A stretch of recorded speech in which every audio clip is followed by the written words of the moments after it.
사도신경으로 우리의 믿음 고백하겠습니다. 나는 전능하신 아버지 하나님 천지의 창조주를 믿습니다. 나는 그의 유일하신 아들 우리 주 예수 그리스도를 믿습니다. 그는 성령으로 잉태되어 동정녀 마리아에게서 나시고 본디오 빌라도에게 고난을 받아 십자가에 못 박혀 죽으시고 장사된 지 사흘 만에 죽은 자 가운데서 다시 살아나셨으며 하늘에 오르시어 전능하신 아버지 하나님 우편에 앉아 계시다가 거기로부터 살아있는 자와 죽은 자를 심판하러 오십니다.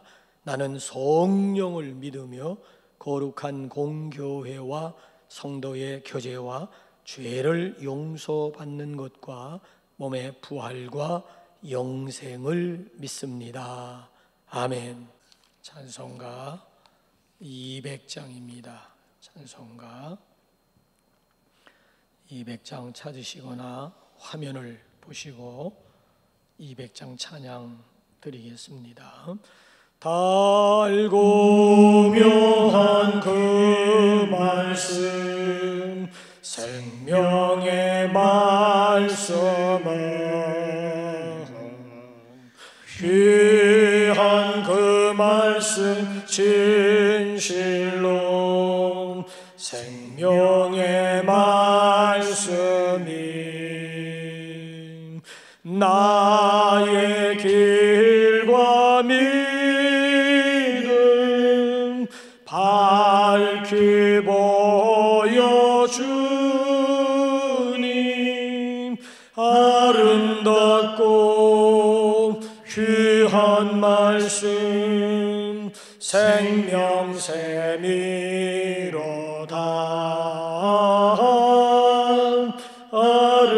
아름답고 귀한 말씀 생명샘이로다.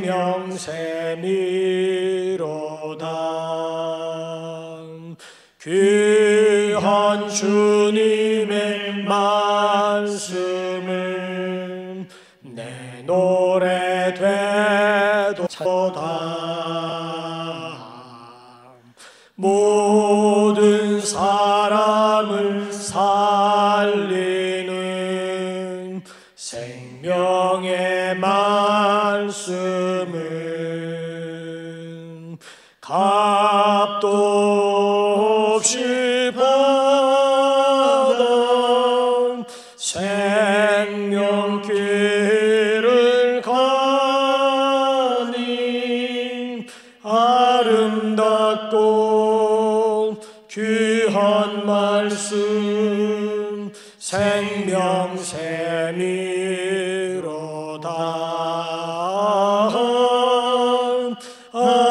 아름답고 귀한 말씀 생명샘이로다.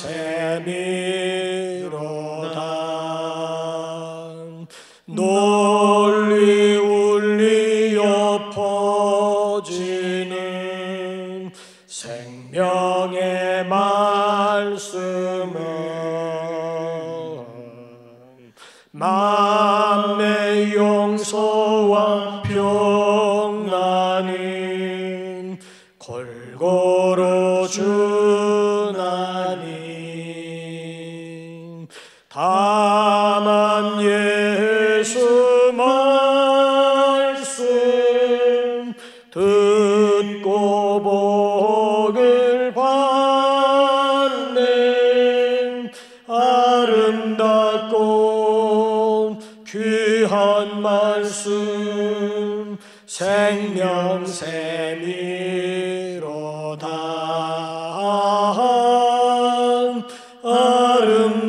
아름답고 귀한 말씀 생명샘이로다.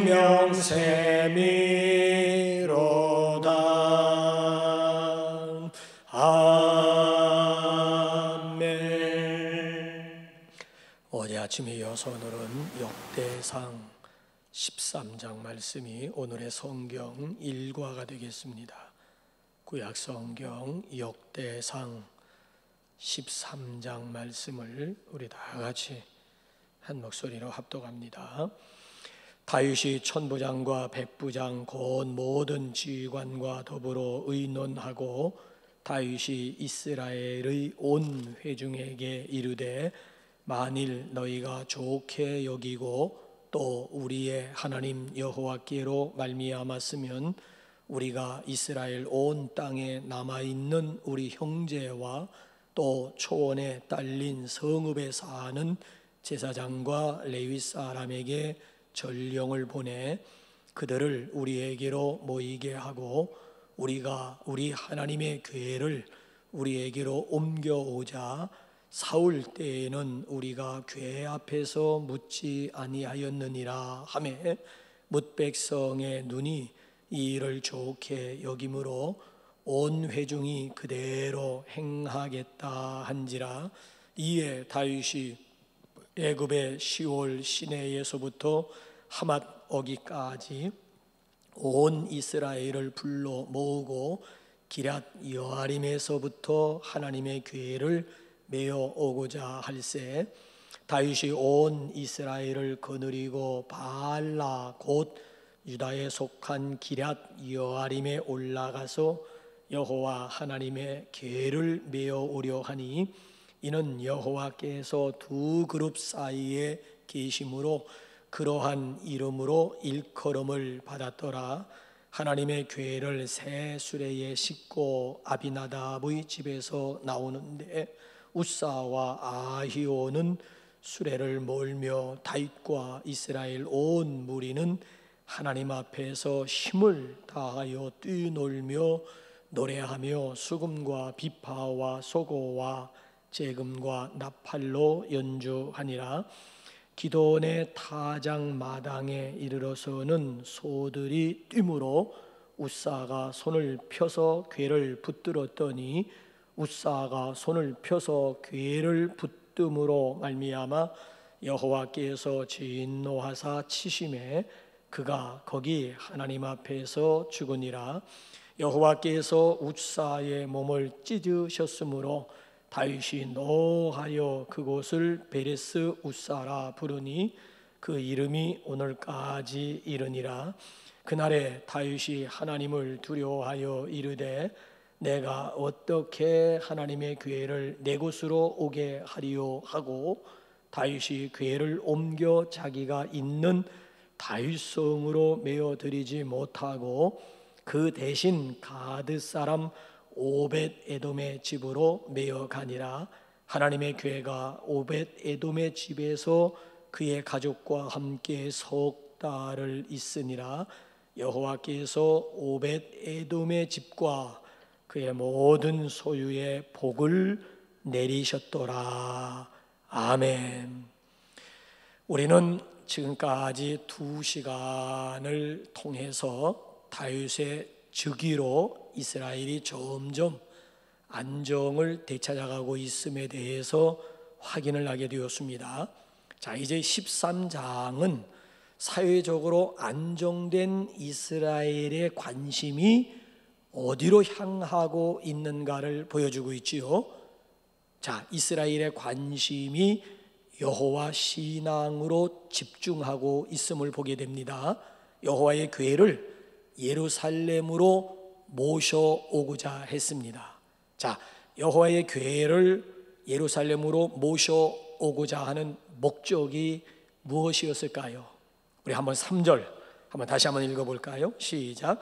우리가 우리 하나님의 궤를 우리에게로 옮겨오자 사울 때에는 우리가 궤 앞에서 묻지 아니하였느니라 하매 사울 때에는 궤 앞에서 묻지 아니하였느니라.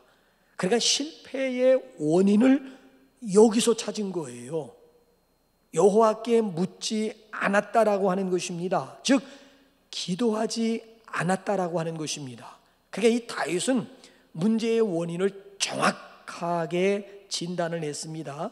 그래서 자신이 왕으로 즉위하자마자 먼저 한 일이 여호와의 법궤를 성 안으로 모셔오는 일이었습니다. 이제부터는 여호와의 법궤 앞에서 묻겠다는 거예요. 구하겠다는 것입니다. 자, 그 목적이나 그 동기가 얼마나 순수하고 아름답습니까? 그럼에도 불구하고 이 아름다운 일에 유감스러운 사건이 일어나게 됐습니다. 자, 그 유감스러운 사건이라고 하는 게 도대체 뭘까요? 우리 한번 9절 10절 다시 한번 또 읽어볼까요? 시작. 기돈의 타작마당에 이르러서는 소들이 뛰므로 웃사가 손을 펴서 궤를 붙들었더니 웃사가 손을 펴서 궤를 붙듦으로 말미암아 여호와께서 진노하사 치심에 그가 거기 하나님 앞에서 죽으니라. 웃사가 하나님의 진노하심을 받아 그 자리에서 즉사하는 사건이 발생했습니다. 그러니까 잔치 분위기가 졸지에 초상 분위기로 완전히 바뀌어지게 되었습니다. 자, 어디에 문제가 있을까요? 운반하는 과정에 문제가 있었지요. 자, 먼저 한번 5절 한번 읽어보세요. 5절 시작. 이에 다윗이 애굽의 시올 시내에서부터 하맛 어기까지 온 이스라엘을 불러 모으고 기럇 여아림에서부터 하나님의 궤를 메어 오고자 할세. 하나님의 궤를 메어 오고자 할세. 자, 분명히 기럇 여아림에 있는 하나님의 궤를 메어 오고자 했습니다. 그런데 실제로는 어떻게 운반을 했어요? 7절 가보세요. 실제 애시당초는 메어 오고자 했는데 실제로는 어떻게 궤를 운반하고자 했는지 7절 한번 보세요. 시작. 하나님의 궤를 새 수레에 싣고 아비나답의 집에서 나오는데 웃사와 아이오는 수레를 몰며 하나님의 궤를 어떻게 운반했어요? 메어 오고자 했는데 결과적으로 보게 되면 새 수레에다가 궤를 싣고 운반했다는 거예요. 그래서 결국 하나님의 진노를 사게 되었습니다. 법궤를 옮기는 일에 대해서는요, 이미 모세 오경, 특별히 민수기 4장 15절을 통해서 분명히 법궤는 어떻게 옮겨야 되는지 아예 법으로 정해 놓았습니다. 우리 한번 민수기 4장 15절 확인 한번 해볼까요? 시작. 진영을 떠날 때에 아론과 그의 아들들이 성소와 성소의 모든 기구를 돕는 일을 마치거든 고앗 자손들이 와서 매일 것이니라. 그러나 성물은 만지지 말라. 그들이 죽으리라. 해막 물건 중에서 이것들은 고앗 자손이 매일 것이며, 자, 두 번씩이나 고앗 자손들이 와서 매일 것이니라. 이것들은 고앗 자손이 매일 것이며. 분명히 여러분 보세요. 이 법궤도 아무나 매는 게 아니에요. 고앗 자손이 그렇잖아요. 그것도 어깨에 메고 운반하도록 되어져 있습니다. 근데 오늘 여기 본문 말씀을 보게 되면 고앗 자손들도 아니었고요, 그것도 어깨에 맨 것이 아니라 수레에 싣고 운반했다는 얘기예요. 그 결국은 재앙이었습니다. 재앙. 자, 이에 대한 다윗의 반응 좀 한번 보세요. 11절 12절 한번 보세요. 시작. 여호와께서 웃사의 몸을 찢으셨으므로 다윗이 노하여 그곳을 베레스 웃사라 부르니 그 이름이 오늘까지 이르니라. 그날에 다윗이 하나님을 두려워하여 이르되 내가 어떻게 하나님의 궤를 내 곳으로 오게 하리요 하고. 자, 다윗이 분명히 여기 보게 되면 분노했다고 했습니다. 자, 누구를 향해서 분을 냈는 줄 아십니까? 하나님을 향한 분노였습니다. 그래서 12절에 보게 되면 하나님의 법궤를 예루살렘으로 옮겨온 것이 아니고 오벳 에돔은, 지금 법궤가 있는 그 장소에서 가장 가까이에 있는 오벳 에돔의 집으로 운반을 했습니다. 아직도 다윗은 지금 어디에 문제가 있었는지 전혀 지금 깨달지를 못하고 있어요. 자, 그러다가 이제 15장에 가서야 비로소 다윗이 깨닫게 됩니다. 그래서 다시 하나님의 궤를 예루살렘으로 옮겨오기 위해서 재차 시도하고 있음을 보게 됩니다. 자, 하나님께 문제가 있음이 아닌 다윗 자신에게 문제가 있었음을 하나님이 간접적으로 어떻게 가르쳐 주셨는 줄 아십니까? 한번 14절 보세요. 기가 막힌 거예요. 시작. 하나님의 교회가 오벳 에돔의 집에서 그의 가족과 함께 석 달을 있으니라. 여호와께서 오벳 에돔의 집과 그의 모든 소유에 복을 내리셨더라. 하나님의 교회가 오벳 에돔의 집에 3개월 동안 머물러 있었는데 그 3개월 동안 하나님께서 오벳 에돔과 그의 집의 모든 소유 가운데 하나님께서 복을 주셨다라고 하는 얘기예요. 그러니까 순전히 오벳 에돔의 가정은 하나님의 법궤 때문에 복을 받은 대표자가 되겠습니다. 뒤늦게서야 다윗이 이 사실을 알고 이제 15장에 가게 되면 당장 하나님의 법궤를 내 성 예루살렘 성으로 옮겨오자라고 하게 되었어요. 자, 여기서 우리가 세 가지 중요한 교훈을 깨달아야 됩니다. 하나는 뭔가 하면 문제의 원인은 나에게 있습니다. 문제의 원인이 나에게 있음을 깨닫기만 하면 해결은 너무 간단한 거예요. 근데 우리는 자꾸 남에게 원인 전가를 하든가 아니면 법궤에 문제가 있고 뭐 심지어 하나님에게 문제가 있는 것이냐 생각하면서 원망하면서 불평할 때가 얼마나 많은지 몰라요. 나에게서 문제의 원인을 찾고자 하는 여기에 길이 있고 다시 회복의 가능성이 있음을 믿으시기 바랍니다. 남을 원망하다 보면 하루라도 평안할 날이 없습니다.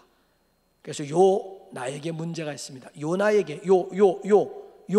나에게 문제가 있음을 깨달아야 됩니다. 자, 그런가 하면 두 번째로는요, 목적이 좋으면 방법도 좋아야 한다는 교훈이에요. 자, 하나님의 법궤를 기럇 여아림에서부터 예루살렘으로 옮겨오고자 하는 목적이 뭐였습니까? 사울 때에는 여호와의 궤 앞에서 묻지 않았다는 거예요.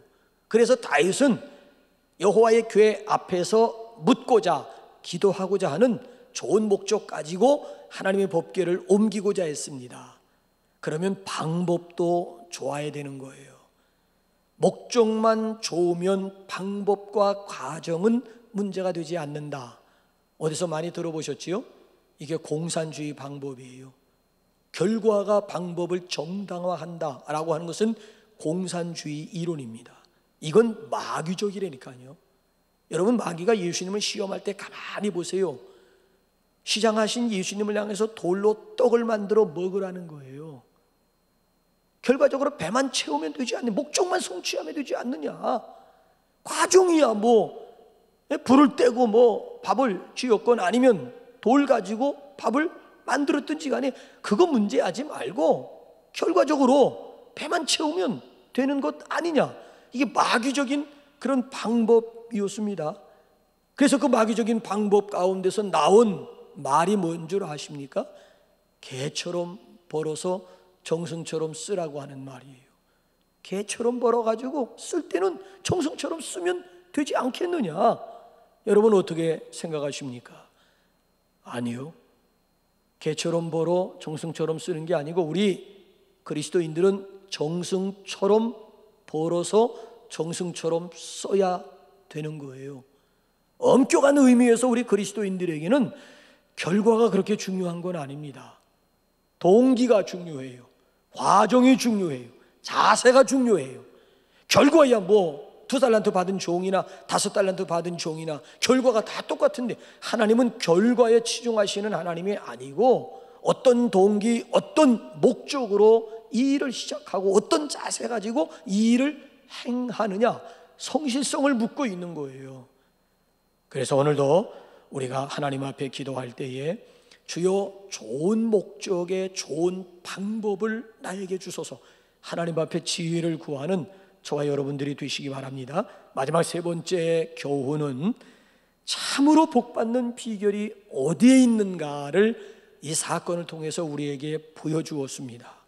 여러분, 법궤라고 하는 것은 말씀의 상징입니다. 아시는 대로 법궤에는 원래 3가지가 들어있었잖아요. 그게 뭐예요? 십계명이 들어있었고 모세의 지팡이가 들어있었고 만나 항아리가 되어 있었습니다.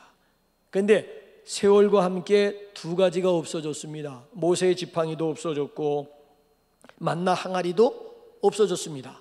남은 것은 오직 십계명뿐이었습니다. 법궤는 그래서 말씀의 상징이 되었습니다. 역시 시편 1편에 나와 있는 대로 복을 받는 비결은 말씀을 모시고 말씀을 가까이 하고 말씀대로 사는 데 복이 있습니다. 복 있는 사람은 여호와의 율법을 주야로 묵상하는 자임을 시편이 말씀하고 있잖아요. 이제 오늘도 하루를 시작하면서 말씀 붙잡고 여러분 기도하시고 말씀 의지해서 오늘도 승리할 수 있기를 주님의 이름으로 축원합니다. 우리 다 같이 기도하겠습니다. 은혜로우신 우리 아버지 하나님, 또 하루를 우리에게 허락하여 주셔서 우리 주님과 더불어 하루를 시작하게 하신 주여 하나님의 놀라우신 사랑에 대하여 감사 또 감사를 드립니다. 오늘도 우리의 삶 가운데 기도가 최우선이 되게 하시고 여호와 앞에 묻고 그리고 일을 추진해 나갈 수 있는 지혜스러운 하나님의 사람들이 되게 하여 주옵소서. 하나님 우리에게 선한 목적, 선한 의지를 허락하여 주실 뿐만 아니라 선한 방법도 허락하여 주시사 행여나 다윗과 같이 하나님 두 번 다시 실수를 범하지 않는 오히려 하나님의 목적의 마귀의 방법을 끄집어 드릴 수 있는 어리석은 신자들이 되지 말게 하시고 목적이 좋으면 방법도 하나님의 뜻의 선한 방법 가운데 과정을 통해서 하나님을 기쁘시게 해드릴 수 있는 우리 복된 하루가 되게 하여 주시옵소서. 오늘도 우리가 복받는 비결은 법궤에 있는 줄로 믿습니다. 하나님의 말씀이 우리에게 복이요 은혜임을 믿습니다. 하나님의 말씀을 오늘도 가까이 하는 가운데 특별히 약속의 말씀 붙잡고 오늘도 넉넉히 승리할 수 있는 복된 하루가 되게 하여 주시옵소서. 사랑하는 주의 백성들이 다음 주간부터 이제 성전 새벽 기도회를 시작하고자 합니다. 하나님 이제 가정을 성전 삼고 있는 우리 사랑하는 창조적인 소수도를 우리 하나님께서 오늘도 축복하여 주시옵시고 코로나19를 통해서 가정 예배가 다시 회복될 수 있는 특별한 기회가 되게 하여 주시옵소서. 한날의 삶을 주님 앞에 온전히 맡겨드리었고 예수 그리스도의 이름으로 축복하며 기도하옵나이다. 아멘. 하늘에 계신 우리 아버지의 이름을 거룩하게 하시며 아버지의 나라가 오게 하시며 아버지의 뜻이 하늘에서와 같이 땅에서도 이루어지게 하소서. 오늘 우리에게 일용할 양식을 주시고 우리가 우리에게 잘못한 사람을 용서하여 준 것 같이 우리 죄를 용서하여 주시고 우리를 시험에 빠지지 않게 하시고 악에서 구하소서. 나라와 권능과 영광이 영원히 아버지의 것입니다. 아멘.